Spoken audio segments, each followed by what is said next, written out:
Welcome to the Strong Enough Podcast, your relationship wellness podcast. I'm your host, Claudia.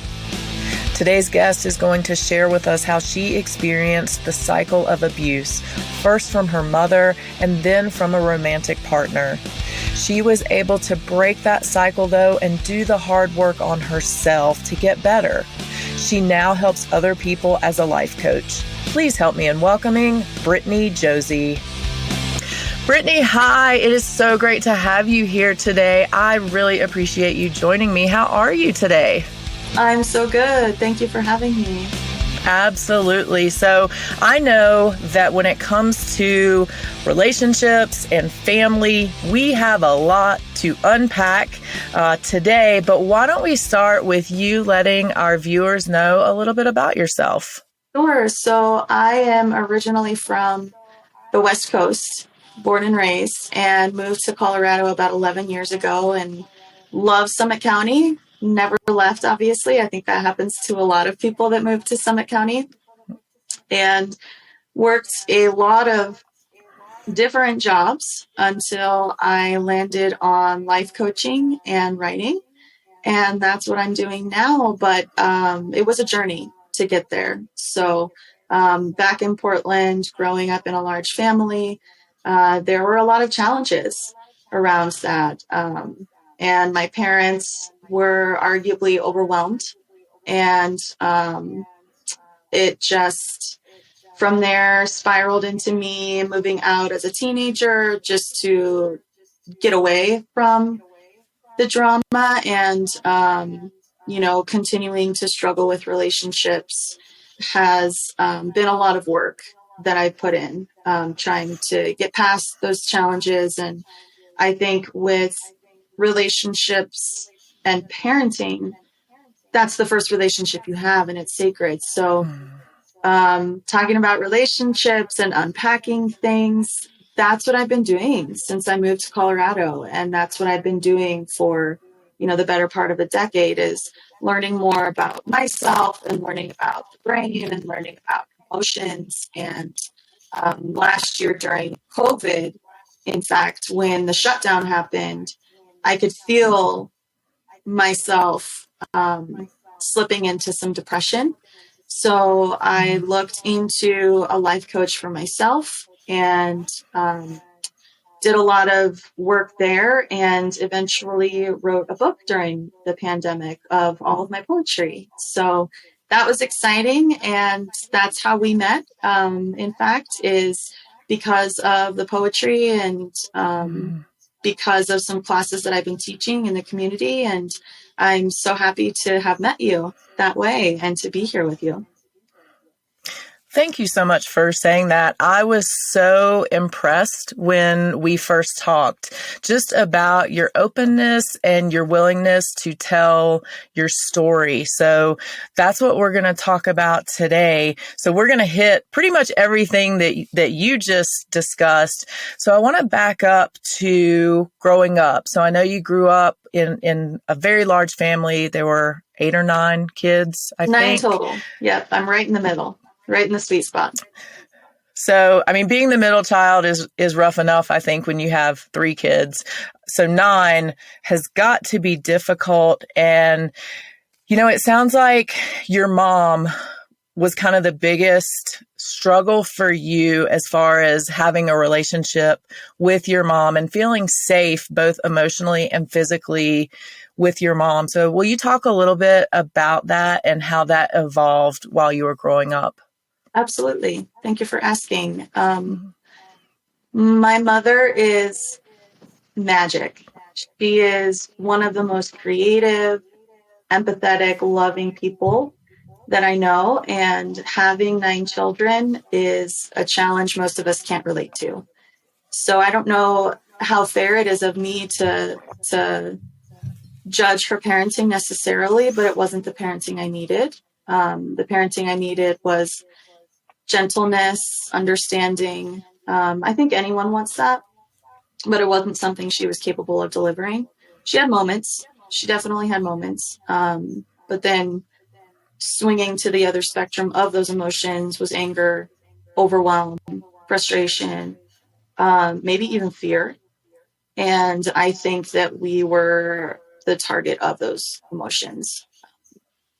And that has definitely affected my relationships with everybody, because again, that's your first relationship, is the relationship you have with your parents, but especially women. So for me to be able to write about women, for women, which is what my book of poetry really is, was really powerful. But then also working with the community and offering these poetry classes to people that maybe are in a similar situation, because according to DoSomething.org, 1 in 7 children in the last year has been reported as being neglected and or abused.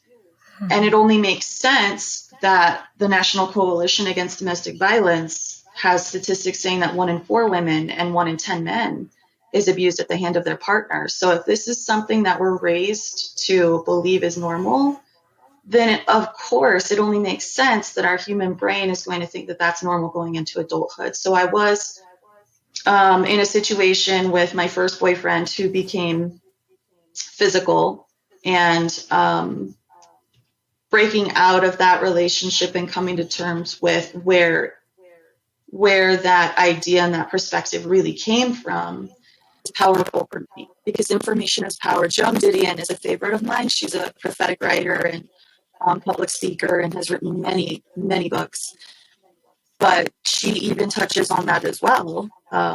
So information is power, and being able to inform myself and not judge myself was a process for me to get there. I do think that is one of the hardest things that I see and that I have personally experienced when it comes to abuse, whether it's domestic abuse or familial abuse, is, letting yourself know that you didn't do anything wrong and that you deserve happiness and that you deserve something better. One thing I picked up on that you said when you talked about your mom is that the pendulum swing. And what that reminded me of was the cycle of abuse when it comes to domestic violence. We have the honeymoon phase where everything's great, and then it goes into tension and then the abuse phase. And it sounds like that's what you went through with your mom. Would you agree with that? And would you say that had a big impact on then entering a relationship that became abusive later on?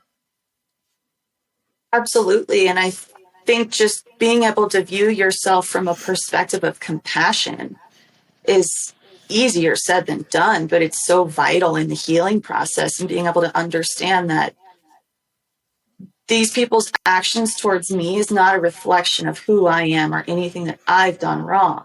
It's just my comfort zone. And that phrase of comfort zone typically has a positive connotation to it, but it can be very true for negative situations as well. So, for example, I was raised in a household where violence and yelling and name calling was normal, totally normal. And it was balanced by the extreme of the high highs of spending time with my brothers and sisters outside, or baking with my mom when she was having a good day. There are good memories, but there are also really bad memories. And so moving forward into adulthood, especially moving out so young, I assumed it was normal. And then what you said is we're predispositioned to not think that feeling good is what we deserve. Well, I thought that it was normal to feel these big shifts in emotion and to sort of be all over the place. I thought that was normal, but it's not sustainable. It's quite exhausting, and it's not fun for anybody. And so as I started to lose relationships that were important to me, I realized what I was doing. I did some of the deep, deep digging, but it wasn't after plenty of numbing. I did plenty of numbing and spent a lot of time trying to escape those feelings and trying to self-medicate those feelings. So I'm not going to sit here and say that I'm some sort of amazing success story. It was a journey, for sure. I would say you are an amazing success story, even though it is a journey, because you are giving other people the understanding and the hope that they can do it too. I know there are a lot of people right now and people who watch this who are in that place that you were of the numbing and the self-medicating because they don't think they can get past it. So you are a success story. So do not forget that. Thank you. Good reminder. Yeah, you are absolutely welcome. So what gave you the courage and the strength to leave at the young age that you did? Because as we discussed, what you were experiencing was normal to you. It was what you'd grown up with the huge pendulum swings and the great days and then the terrible days and the scary days. So what was the moment when you said, you know what, I can't do this anymore and I've got to get away? Mm-hmm. Good question. I wish that there were some sort of big aha moment, but I think the human nature is such that it's sort of gradual, where you get used to it and then you recoil, and you get used to it and you recoil and you heal, and it's just this cycle over and over again. And eventually you have to recognize the cycle or get sucked into it. And if that sounds harsh, it's because it is, because I could feel myself getting sucked into the circle and I didn't want to stay there. So I guess there was, thinking it through, there was one specific moment where, my parents' relationship had been rocky for some time. I was away attending. I'm a musical person. I'm an artistic person. Obviously, I'm a writer. But I was attending a music competition in the hopes of getting a scholarship for college. And I came home from this weekend and my dad was gone. And I was pretty close with my dad. For all his faults, we are very similar. And my mom refused to tell me. I said, "Where did he go?" And she said, "I don't know and I don't care." And if I were to think of a defining moment, I think that would be one. Because, again, parents are not perfect, and I want to show her all the mercy in the world. However, that's a little, to be withholding with your child about where their parent is. I think that was probably a defining moment for me, where it was very clear. I was 16 at the time, and it became very clear to me that things were not going to change unless I changed. And it's tough, it's tough to come to terms with that and accept that your parent is not ever going to be the parent that you want, but more so, they're not going to be the person that you thought that they were, if that makes sense. They are human. Absolutely. They are human. But it was a realization of, I now need to take ownership of my life, and it's up to me now. And that also may have been a defining moment of putting up those walls and starting the process of self-medicating and keeping everyone at arm's length. And just thinking about that time in my life and how guarded I was, I think says a lot about the relationship I had with my mom specifically. Just very guarded and hesitant, touch and go, because you never really knew what mood she was going to be in. And when she was happy, gosh, you were so glad, because she was so delightful to be around, so vibrant. And I see a lot of my mom in me. I relate to her a lot. And even the less savory characteristics of my mom. For example, if I am upset, I will shut down.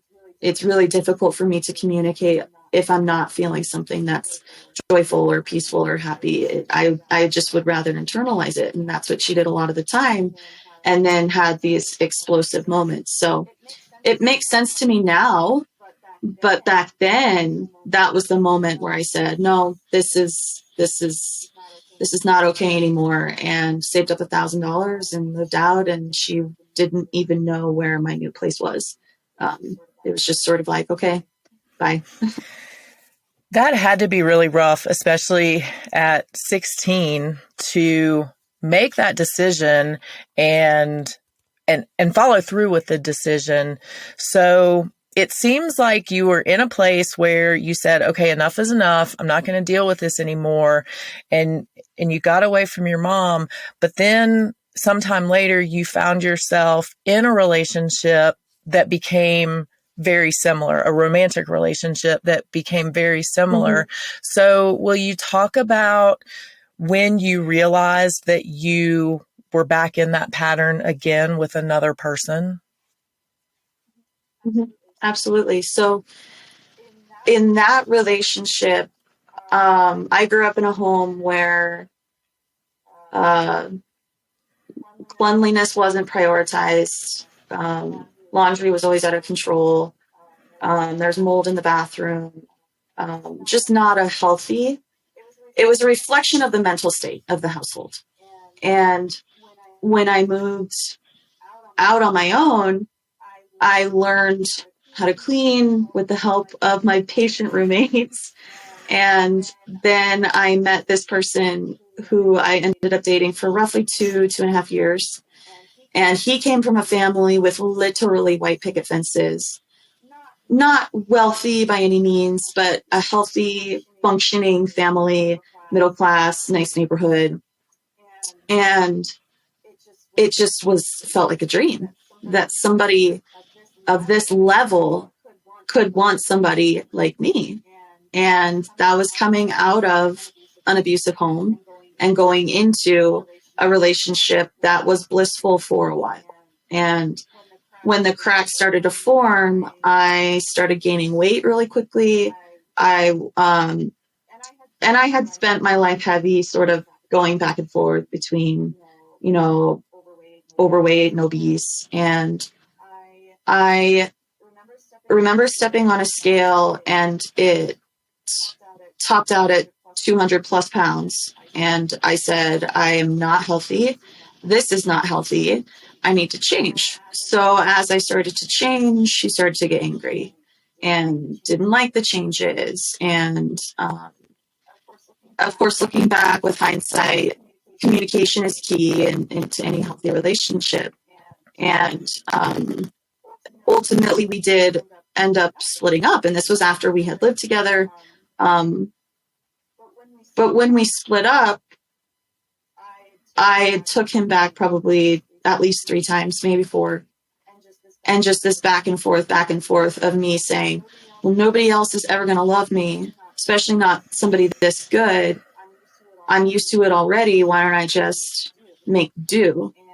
And talked about even getting married and having kids. And so glad I averted that crisis, right? And came to realize that the gaslighting had not stopped. It had just changed hands, and that I was allowing this to happen. And, there were a lot of tears. There was a lot of frustration. There were a lot of walks in the middle of the night where I was just really hemming and hawing over the fact that I couldn't believe that I had done this to myself again. I was so hard on myself.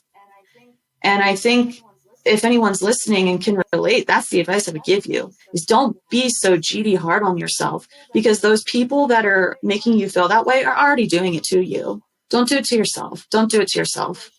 And I wish I could have told myself that in that moment. But be gentle with yourself, have compassion with yourself so that you can step back and take a real good hard look at what's actually happening. And that's what I did. And I remember one night in particular, I was flying out to Colorado. I had never visited before, and was visiting an old friend, a dear friend. And my flight was very early in the morning.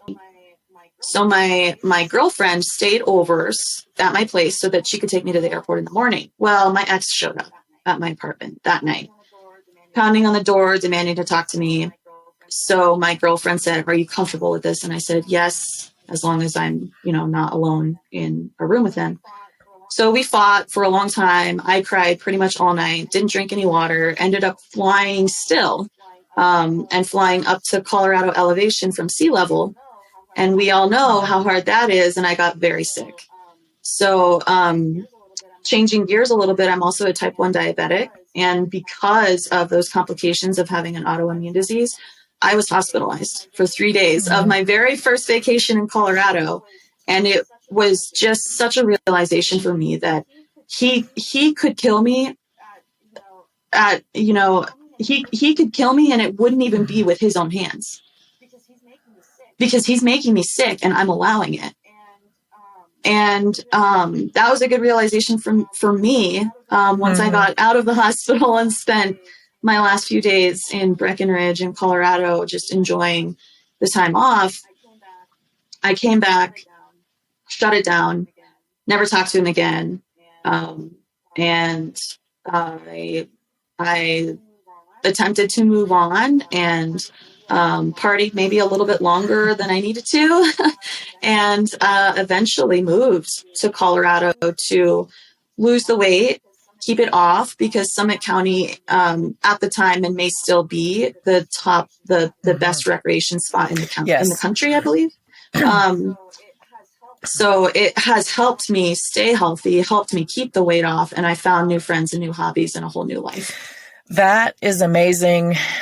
I want to take a minute just to reflect on what you said, that he could kill me and it wouldn't even be with his own hands, because I think so many people don't realize that abuse can affect us and abuse can kill us, and it doesn't even have to be physical abuse. So I do want you, if you will, to talk about that for a moment. Was that as huge a realization for you as it was just when you said it for me, do you think?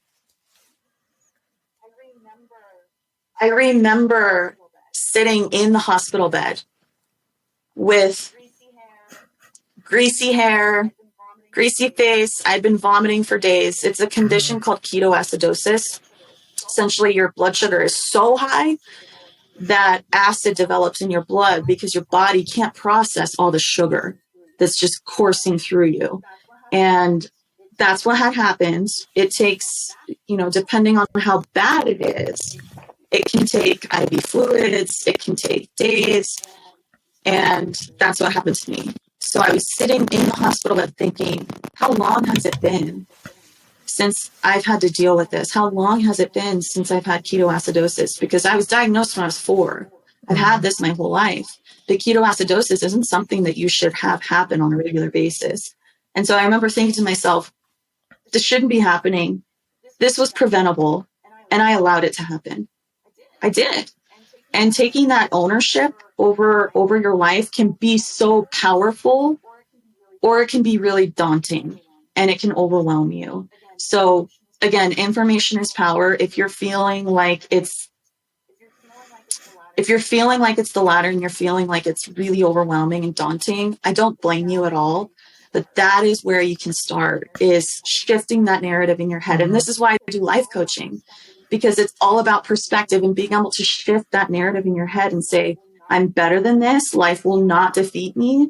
And it's trying to, because the external world is so loud and it will always have its obstacles. But it's up to you to listen to your ego or your intuition. And your ego is the one telling you, this is too much. I'm not good enough. My ego almost took me down, going back to he could have killed me and it wouldn't have even been him. It would have been my choice. And not only was I sick on my first vacation in how long, but I was also suicidal at that time. And I know this is a lot of heady stuff that we're talking about, but let's be real here. This is the time, right? And it obviously was a failed suicide attempt, but I used my insulin. I used my insulin that gives me life, and I overdosed myself on purpose. And as I felt myself starting to slip into it's the opposite of ketoacidosis. It's when your number is so low, you go into a coma. And I felt myself starting to get there. So I called my roommate and I said, hey, I'm so sorry. I did this thing. I need you to come take me to the hospital. And she did. And the ER doctor asked me if I had the means to get counseling. And I said no, because I did not have benefits at the time. I was going to school. I was waiting tables. And this angel of a doctor gave me resources, free resources, but then also said, kind of with a wink almost, you should think about getting a dog. And I kid you not, 2 weeks later, my little brother called me and he said, hey, I'm living at mom's place still, and I'm hiding this dog. And I said, you're hiding a dog? So I meet this dog. She's everything. And I had her for 15 years through thick and thin. And I truly believe that she helped me get my life back in a certain way. But it was all leading up from that dark place of scarcity and fear and anxiety and guilt, even of saying, wow, I've done this to my life again. I went from my parents' house to now this situation, and something needs to change. And the change, I thought, my ego told me that change was to just end it, because that would be easier, right? But my intuition said, no, you control your life, you control your day. Don't let anyone ruin this for you. You've worked so hard for this already. And then, my 20s were just sort of stumbling through my growth and sort of like a rebirth. And I'm so glad I landed in Colorado, because it's such a beautiful place. And I wouldn't have met you, obviously, but it's been a ride, to say the least. Yes, and I agree. This is an amazing place. I feel like it's healing in and of itself. But let's just tell all the viewers, we don't have room for all of you. So you can come visit us, but we don't have room for all of you. Disclaimer. Right.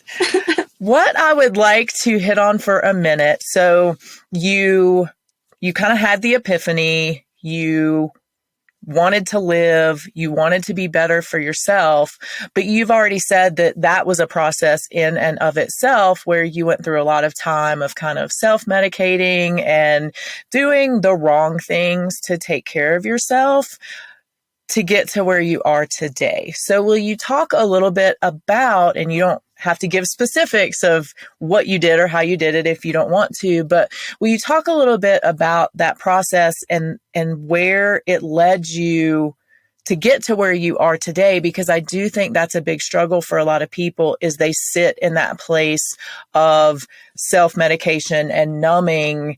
So how did you get through that and then get past that?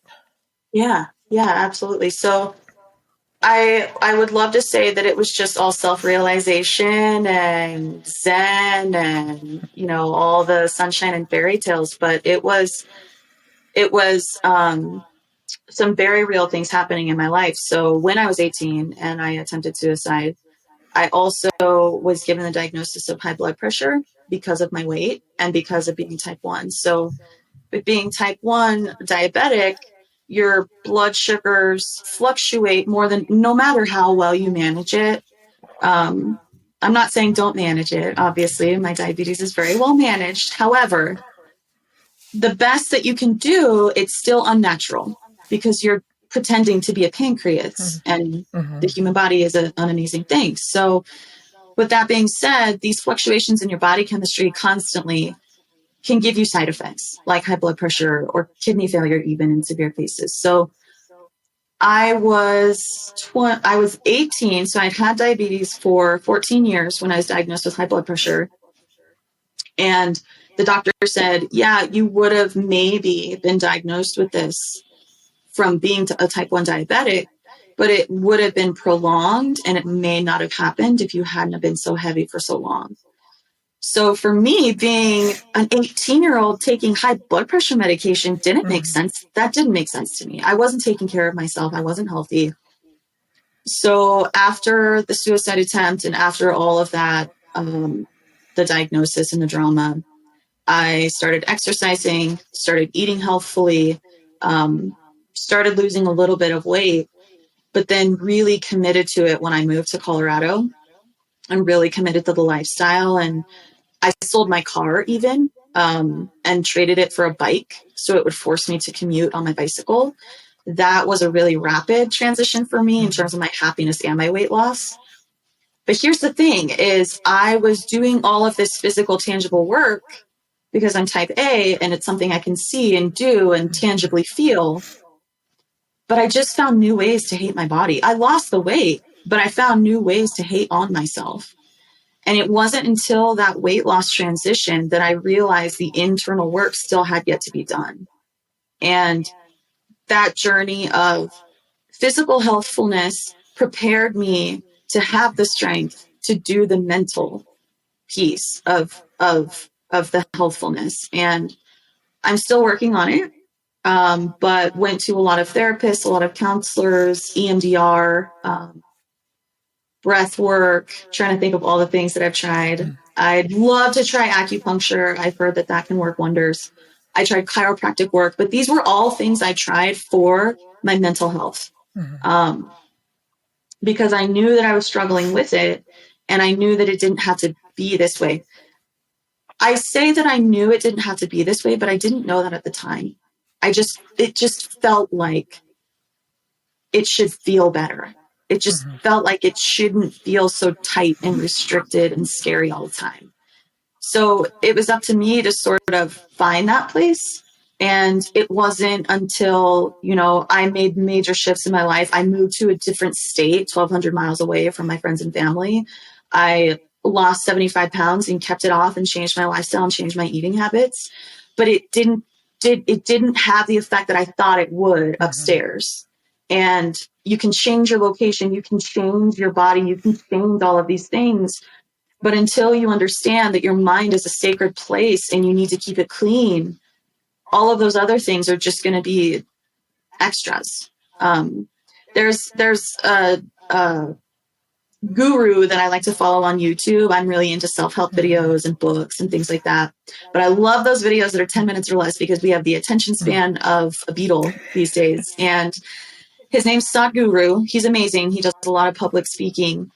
And he talks a lot about the mind being a place where you should have peace as a baseline. It's not that peace is a given, it's happiness. So happiness, joy, excellence, success, even physical strength and endurance. It all has to come from a place of peace. And I just felt so turbulent for so long. And I think it was exhausting for me being the brooding artist to feel all of that feeling all of the time and not have a safe place to go to. It was like I was looking at all these external resources for safety, putting that burden on my friends, putting that burden on the town I was living in, putting that burden on my physical body and how my physical body was performing.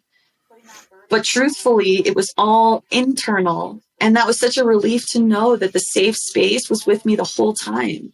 It was just up to me to clean house and make it the safe space I knew it should be. That is so important for people to hear, that we are in control of our own safe spaces. So I'm so glad that you said that. And it does, of course, remind me of my favorite movie, The Wizard of Oz, when Glinda tells Dorothy, "You've had the power all along." I think I've said that one other time on this show.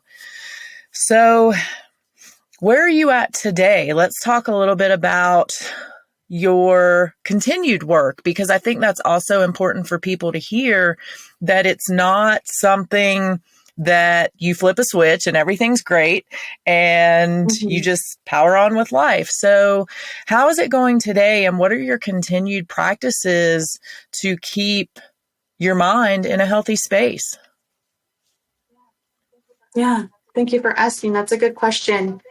It's something I ask myself regularly, and that's part of the process, is just checking in. It's cute for me to sit here and say that, knowing how difficult it truly can be in practice, of sitting in stillness and checking in. It can even be scary to do that and to dive deeper and say, how am I actually feeling right now? Not how people are telling me I'm feeling, not how people are telling me how I'm acting, but how do I feel about how I'm feeling? One thing that genuinely helps me is meditation. I say that with hesitancy because that has its own stigma. But listen, I came from scarcity. I came from food stamps. I came from missing meals. I came from a place that I didn't want to stay. And I have a lot of practicality in my day to day. I know I need to go to bed at the same time so that I wake up at the same time. I don't use alarms because I think that that creates anxiety. If you need alarms in your life, I totally understand. Try something gentle, like one of those natural sun alarms, or waking up with music instead of an alarm. I know it sounds small, but it's going back to what you were saying. It's not just a big boom aha moment. It's these little rituals that you integrate in your day, showing yourself that you care about yourself, showing yourself that you are going to take care of yourself, trusting yourself enough to know that you're going to have a good day because you decided to have a good day.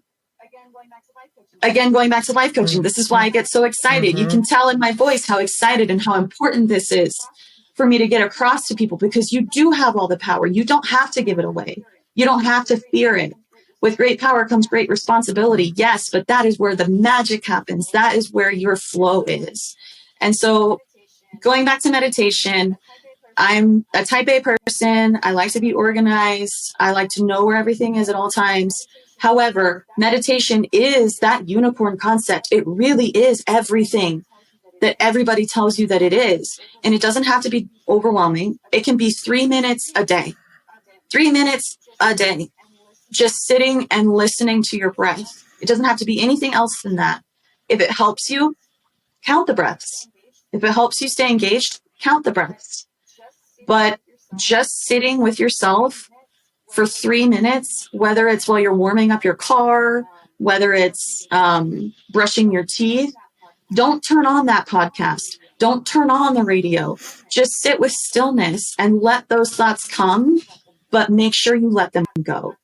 That's the key there. So I do try to meditate every day. I'm not perfect at it, but I know that if my energy is going down a little bit, meditation will bring it back every time.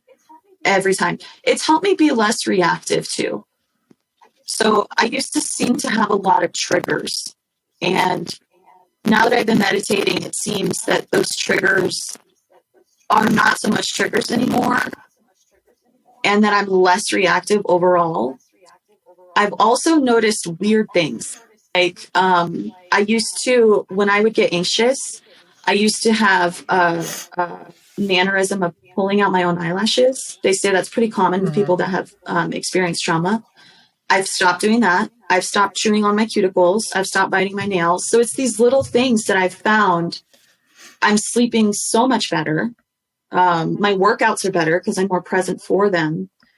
And just in general, my focus is better because of meditation. Meditation is like, your mind is kind of like a puppy, and meditation helps you train the puppy and housebreak the puppy so that the puppy's not peeing all over everything. And that is really invaluable, and it's free and it's simple. If you want to use an app, I started with Headspace. I also really love the app Calm.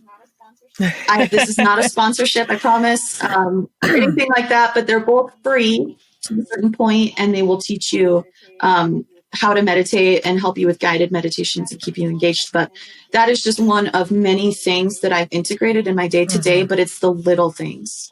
It's the little things, or even just little Post-it notes that you have around the house. It doesn't even need to say anything on it. It could just be a reminder for you to check in.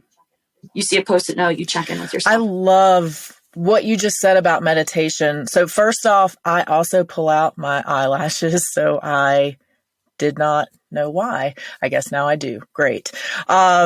But what I love that you said about meditation is how easy it can be, because I do think so many people believe it has to be this grandiose effort and experience where I have to sit cross-legged in a dark room with no sound and X, Y, Z, and I have to sit there silently for 4 hours.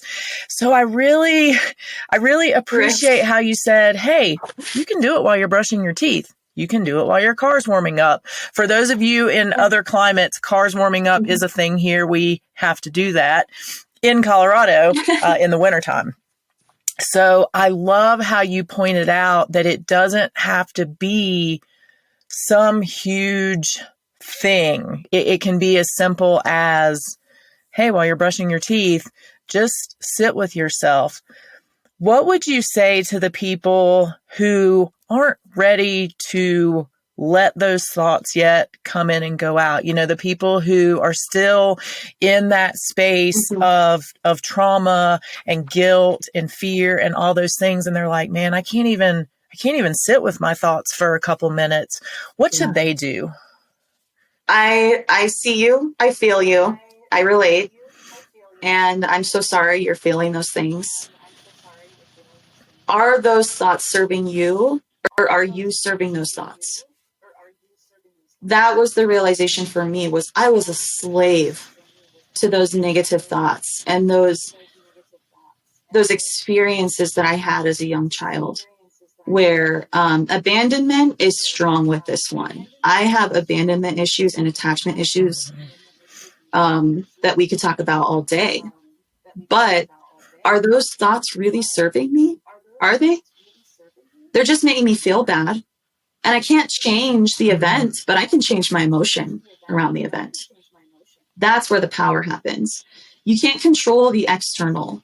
You can only control the internal, but that's good news. That's great news for Mm-hmm. everybody. It's just different than what we've been taught.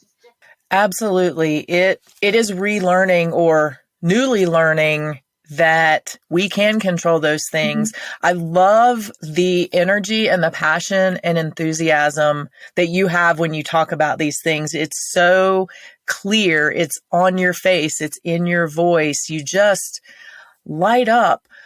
What brought you to that place? Because I know a little bit about the transformation in the story of you getting a life coach and the life coach telling you you should be a life coach.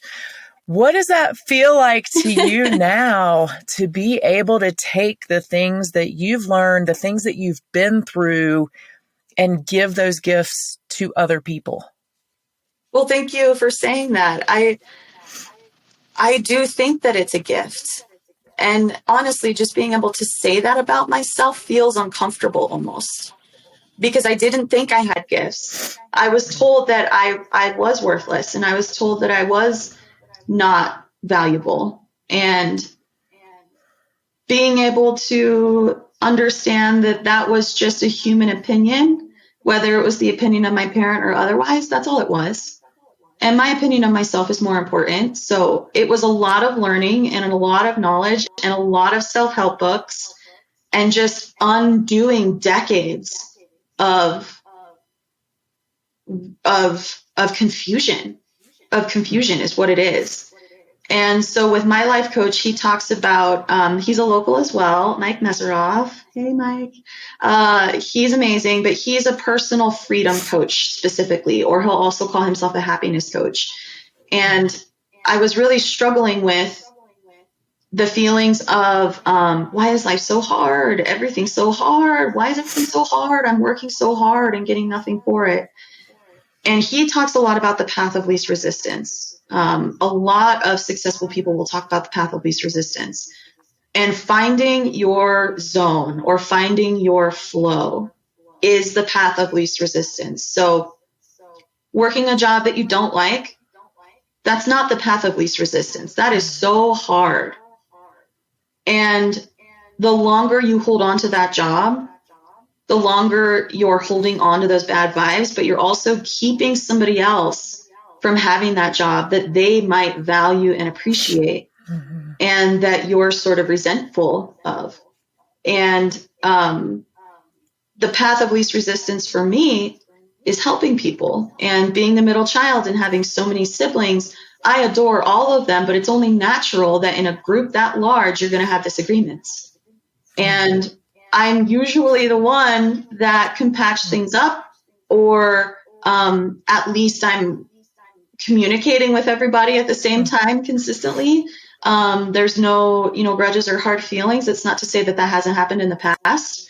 I myself am pretty fiery and sassy, so I have my fair share of disagreements. But I just realized I was coaching them as a child, as a young adult now, you know, with every job that I've had, being a trainer or being in a leadership position, managing a team of, a large team, I realized I was just coaching people. I was coaching people constantly and building them up and giving them tools and resources. And it was always about the mental game.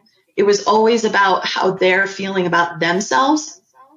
And I realized early on as a leader in formal 9-to-5s that if I led with assertiveness and aggression, it worked a lot of the time.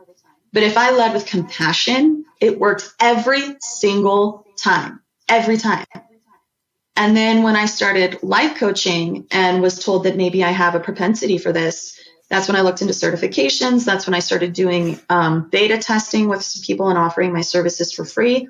That's, again, another reason I met you and am now doing poetry workshops. But it was all leading up to the path of least resistance. It's something that I've already been doing in my life. I enjoy coaching people. And going back to what you were saying, I get so worked up and so passionate that it's hard to ignore the sense, because for me, coming from such a dark place and getting myself out of that and getting to the place I am now, I know what it's like. I know what it's like, and you don't have to stay there. I promise you, you do not have to stay there longer than you want to. And I just want to help people understand that because I know how hard it was for me to go it alone. And that's my path of least resistance. And I do think that is one of the hardest things for people to realize is you don't have to be in that space. You don't have to remain in that place. I know a lot of people have financial issues. They have kids, pets. There's a lot of things that can hold us back. What do you say to those people? Everything is a challenge depending on how you look at it. Going back to tough love, you could see any given situation as negative or positive. That choice is up to you. Using traffic as an example, I don't like traffic either. However, you have two choices. You can have a fit and fume at your steering wheel and maybe even honk your horn, maybe follow a little bit too closely, maybe potentially get into an accident because your emotions were running the show. Or you could turn on the radio, take a look around, maybe not turn on the radio and sit in stillness for a little bit.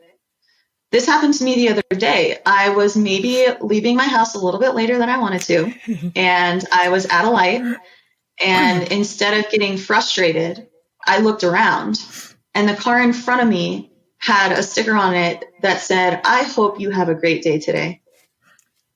And I never would have seen that if I were staring at the traffic light upset.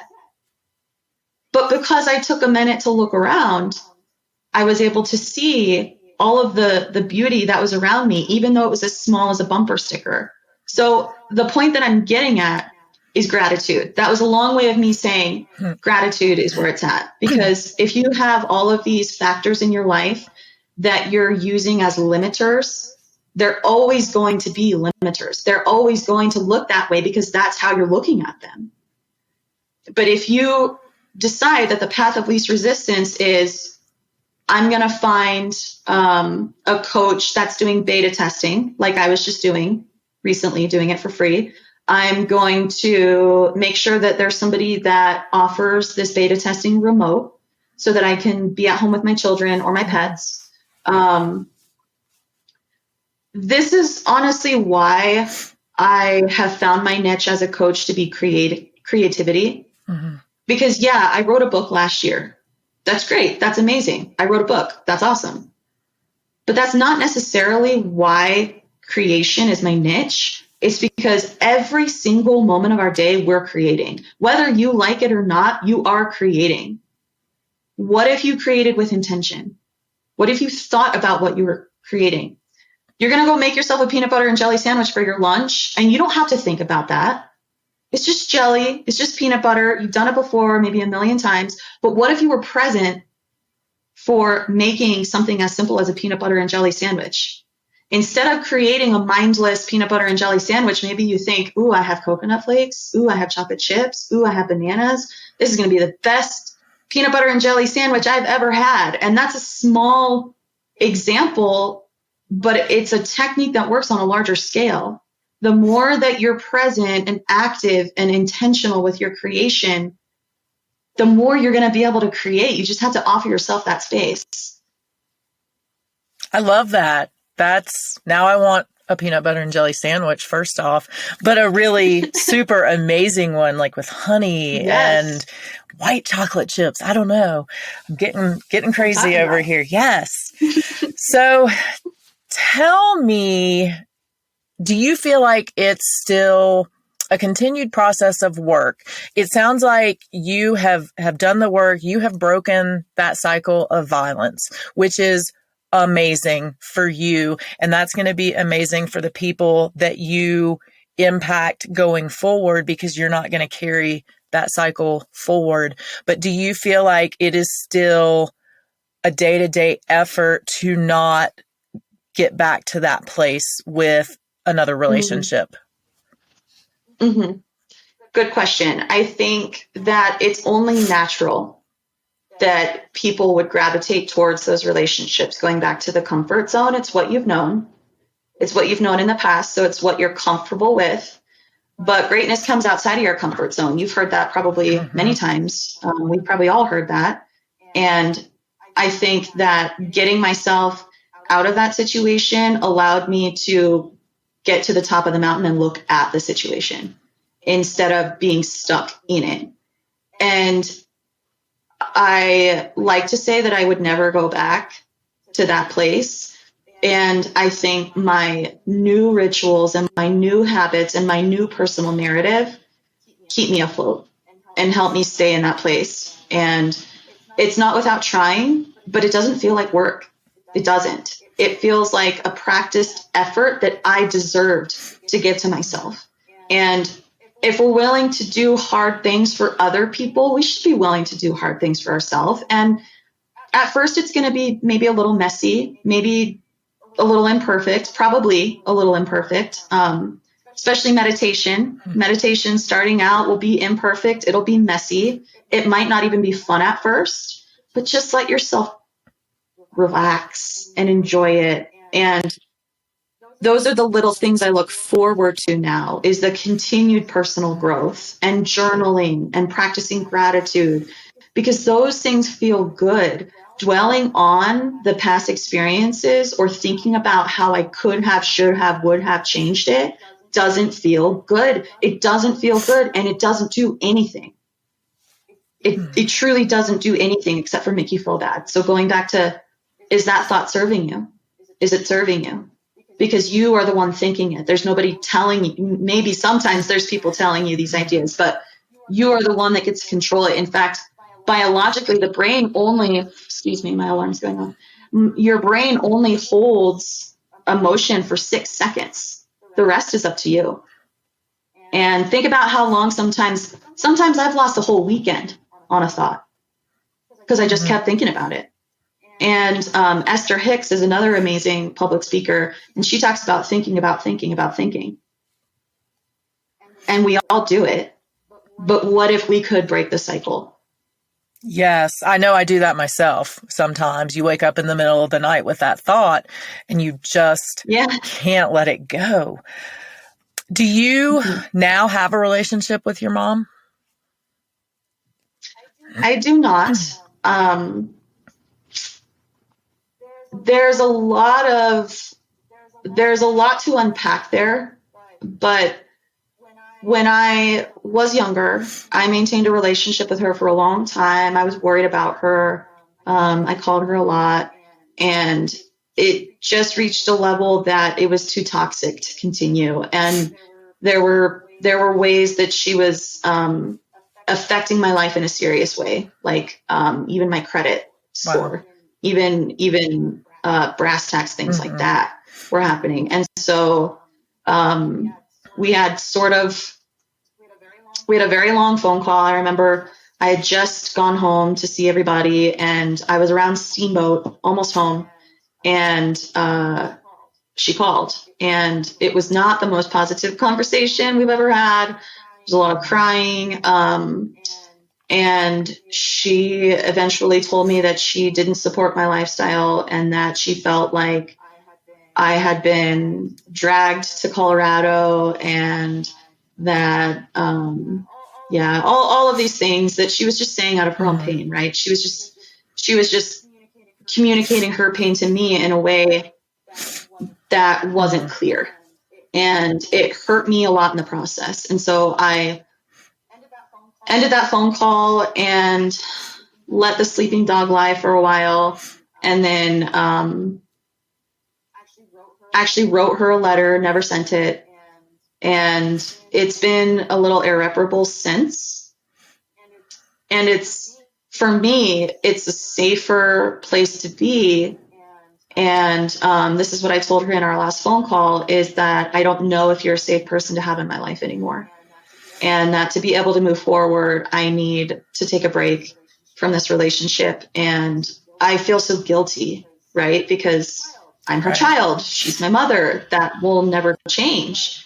But if I want my life to change, if I want my life to change, then I needed to set boundaries around that relationship. And when she's ready to talk to me in the way that I've asked of her, with respect and mutual understanding, then I'm all for it. But until then, I think it's important for people to realize that I do have some shame and some guilt around that scenario. Obviously, I'm a human person. However, for me to live a full and healthy life, anyone should feel comfortable with any relationship. It doesn't matter how deep or how long or where that relationship started. You should not need or feel the need to keep those people in your life. And if they're gaslighting you, it might not be intentional, but it's up to you to recognize and to set boundaries for yourself around your security and your safety and your mental health. Thank you so much for saying that, because I think that's so important for people to hear over and over and over. And it's been said by other guests in previous episodes, but I'm so glad that you reiterated that even if it's a family member, even if you are the child or even if you are the parent, that if something isn't healthy for you, that's okay. And it's okay to step away from that in what's best for you. So I know you said if your mom is ever able to communicate with you with respect to the boundaries that you've set, great. What if that doesn't happen? That's the guilt, right? That's the guilt, is what if she passes away and we never talk again? What if I pass away and we never talk again? What if, we're 2 states away right now. We can't even physically get together or anything like that. And not only that, but it's hurting my brothers and sisters too, because they know that she's not healthy. Not to speak for them, but I don't know how active their relationships are with her either. And we're just all trying to make sure that, she's taken care of, but that she's not taking away from the lives that we're trying to build for ourselves. Most of my siblings have children and partners and careers and otherwise. And I think the important thing to understand is that you're no less human for demanding respect. You're no less human for deserving safety. And I think one of the harsher things that I will say is you don't owe them anything. You don't owe them anything. I understand they're your parent. They raised you. They gave birth to you. You also didn't have much control over that. You were born as their child. They had the control. Or you're in a committed relationship and that person becomes violent or becomes mentally abusive. You don't owe them anything. You owe yourself everything. I just wanted to be silent for a second and let people take that in. You owe yourself everything. So, Brittany, let's talk about a little bit of relationship advice, and that can be family relationships, romantic relationships, all of the above, because in our conversation, there have been so many parallels with those different types of relationships. What would be a piece of advice that you would give out to all of our viewers and listeners? Just your biggest, best relationship advice that you want to make sure people remember. Good question. I love the loaded questions.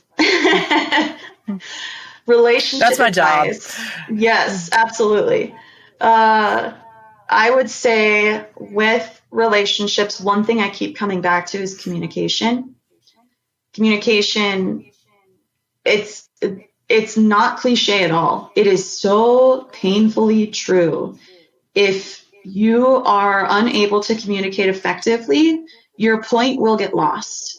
And if you are unable to communicate effectively, the cycle will continue. So whether that's communicating with your partner, your family, or yourself, being able to communicate effectively will save you every time. Like when I was able to communicate effectively with my mom for the very first time. For the very first time, I was able to think calmly and clearly without emotion. And I communicated with her that, look, if you want to continue talking to me regularly, you got to cut out the name calling.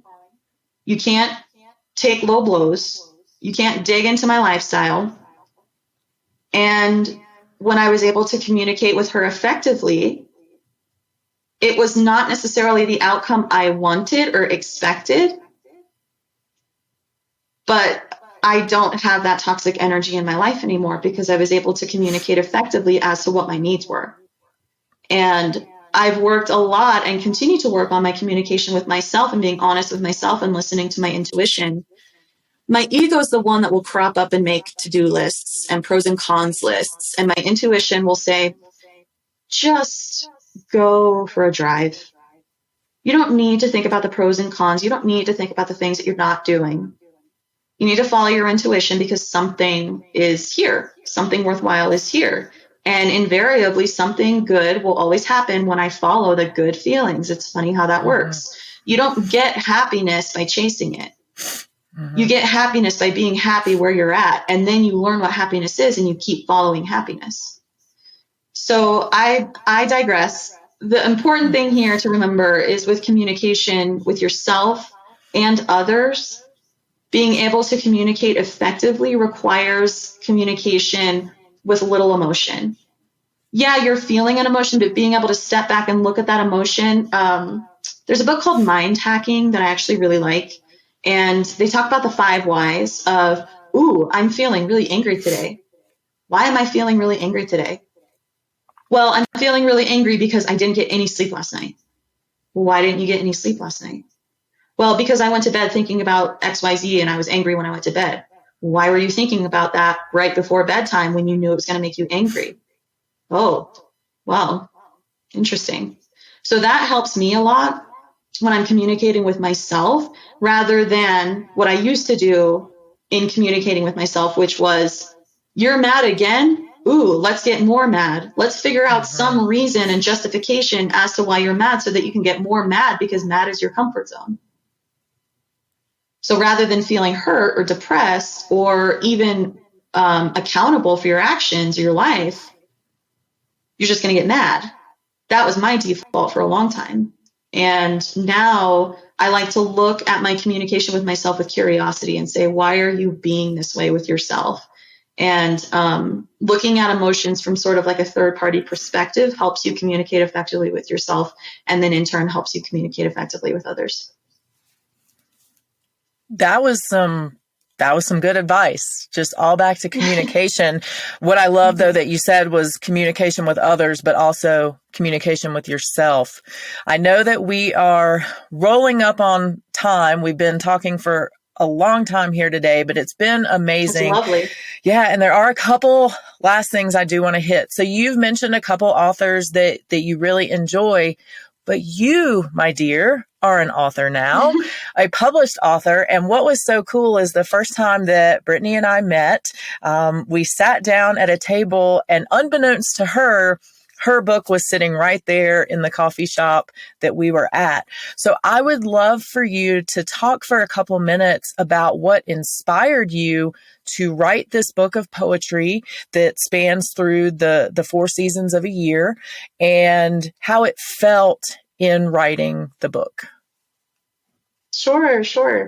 It's crazy to call myself an author. It's really exciting. And my book is called Weather Vanes. It's poems for every season. Like you said, it's 4 chapters. It's fall, winter, spring, and summer.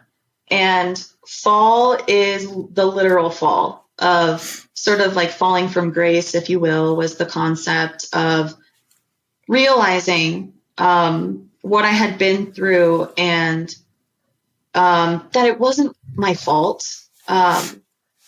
Winter is sort of cold and raw and emotional. And then spring is all about growth and the realization that I have the control. And summer is the power. Summer is the control. Summer is everything. So the book is quite a progression. Fall and winter are pretty heavy. Spring and summer will give you goosebumps and motivate you. And my motivation for writing the book, I hate to say, was quarantine. So being a type 1 diabetic and having a heart condition, I was double trouble and high risk, and just holed up in my apartment, hiking still, getting outside still when the weather was appropriate. But writing has always been an outlet for me to be able to emote. And I have a lot of bad poems, but I realized quickly that I have a story to share, and my art gives me the gift of the communication piece of communicating my emotions with others. And there are a lot of poems in the book that sound romantic in terms of the references, but they're actually about my parents. So the whole book in and of itself is all about relationships of all different kinds. Yeah, there are some romantic references in there, but a lot of it is my relationship with myself and my relationship with my parents. Was it very healing to write all that down, or was it a struggle to rehash and remember and go back through those experiences and emotions, or both? Yeah. So I think in the beginning, it was very healing. I would write sort of furiously, sort of angrily, and then go back and curate those poems into something reasonable and feasible and readable. And now that I'm doing spoken word performances, there are moments where I will read. There's a couple specific poems about my dad, because we have a broken relationship as well. And he struggles with addiction. And I totally understand that, because the apple doesn't fall far. And when I read a specific poem out loud, I do find myself being quite emotional at times. And it can be difficult at times to come to terms with the way things have the way things shook out, so to speak. But my point in writing this was that I know that I'm not alone. And yeah, writing it was cathartic, but being able to share it is even better. And being able to see the look on people's faces when they hear or read my poetry is pretty profound. And I get a lot of enjoyment out of it. So really, it's just selfish. And that's okay. It's okay to be selfish sometimes when it takes care of us. Self-care is not selfish. So we'll say that. Agreed. We have talked about some really heavy topics today, and I'm so glad that you have been willing to open up and really share with people what you've been through and how you have made it through and survived. But now we're going to lighten it up as we close out here. And you know that I love tattoos. I have lots of tattoos. You also have tattoos. So I would love to hear about your favorite tattoo that you have. Ooh, that's a tough one. They're all so different. I will say my style is American traditional, thick black lines, usually no shading, just very traditional. So I have, going back to music, I have a music note on my ribs, and I asked the artist or the tattooer. I just watched your last episode. They're tattooers now. They don't call them painting artists, right? So the tattooer took my concept. I told him I wanted a treble clef, if you're familiar with music or reading music, but I wanted it to look like a constellation, and he did an amazing job. But I also have my very first tattoo, which is just so endearing to me and will stay with me that whole experience forever, is on my shoulder back here. It's a little star with this in between two of the star legs is a triangle. So it sort of sits in two of the legs of the star nicely. So it's a star with a little triangle, because I have 5 sisters and 3 brothers, and the star has 5 points and the triangle has 3 points. I love that. That's super cool. Yeah. So I also have a treble clef. So we will have to we'll have to compare those and contrast, because I definitely want to see yours. What's going to be your next tattoo? What tattoos do we have coming up? Well, with the pandemic, I have a long list going, but I hope this isn't too heavy to end on. I talked about my dog earlier. She lived to be a healthy, happy 15 years old, but I just lost her last year. I'm so sorry. So I really want to get her paw prints.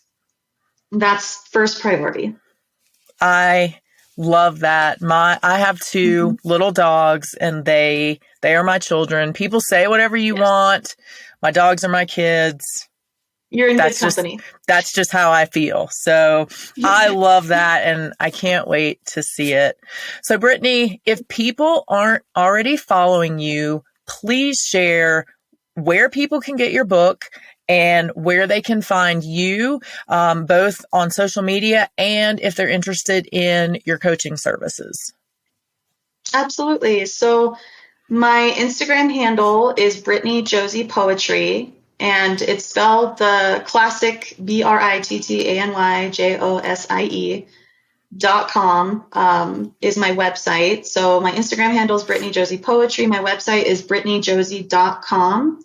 If you go to BrittanyJosie.com, you can order my book and you will get a signed copy. Right now I have a limited supply of special bookmarks that I'll throw in as well. And then my coaching services are right on there as well. So as soon as you log in, you'll be able to see the shop tab or the consulting tab, whatever you're looking for. And then my books are sold locally as well. So if you're wanting to support a local business and you live in Summit County, they're available at Next Page Bookstore and Ohana in Breckenridge, as well as the Frisco Art Collective. Thank you so much for sharing that.